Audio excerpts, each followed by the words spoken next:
আজকের ভিডিওতে আপনাদেরকে দেখাবো খুলনা শিববাড়ি শ্রী শ্রী কালী মন্দির। হ্যালো এভরিওয়ান, আমি সুদীপ নন্দী। আমার নতুন একটি ভিডিওতে সবাইকে ওয়েলকাম জানাচ্ছি। আজকে আমরা কথা বলবো খুলনা শিববাড়ি মন্দির নিয়ে। খুলনার অনেক ঐতিহ্যবাহী ও আলোচিত এই শিববাড়ি মন্দিরটি অনেক দৃষ্টিনন্দন। এই মন্দিরটি খুলনা শহরের প্রাণকেন্দ্র শিববাড়ি মোড়েই অবস্থিত। মন্দিরটি সত্যি অনেক সুন্দর ছিল। আপনারা চাইলে এই মন্দিরটি দর্শন করে আসতে পারেন। এই মন্দিরটিতে আসতে হলে আপনাদেরকে শিববাড়ি মোড়ে আসতে হবে সবার প্রথমে। এই মন্দিরটিতে কিন্তু মা মনসার বিগ্রহ রয়েছে। এই রকম নতুন নতুন ভিডিও পেতে আমার পেজটি অবশ্যই ফলো করে দিবেন। এখানে আপনারা একটি রাধা গোবিন্দের মন্দিরও দেখতে পাবেন। সত্যি এই মন্দিরটি আমার কাছে অনেক ভালো লাগছে। আপনাদের কাছে কেমন লাগছে অবশ্যই কমেন্ট করে জানাবেন।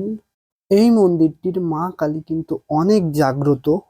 মন্দিরের চারদিকটা কিন্তু অনেক সুন্দর ছিল। আজকের ভিডিও এই পর্যন্তই। ধন্যবাদ।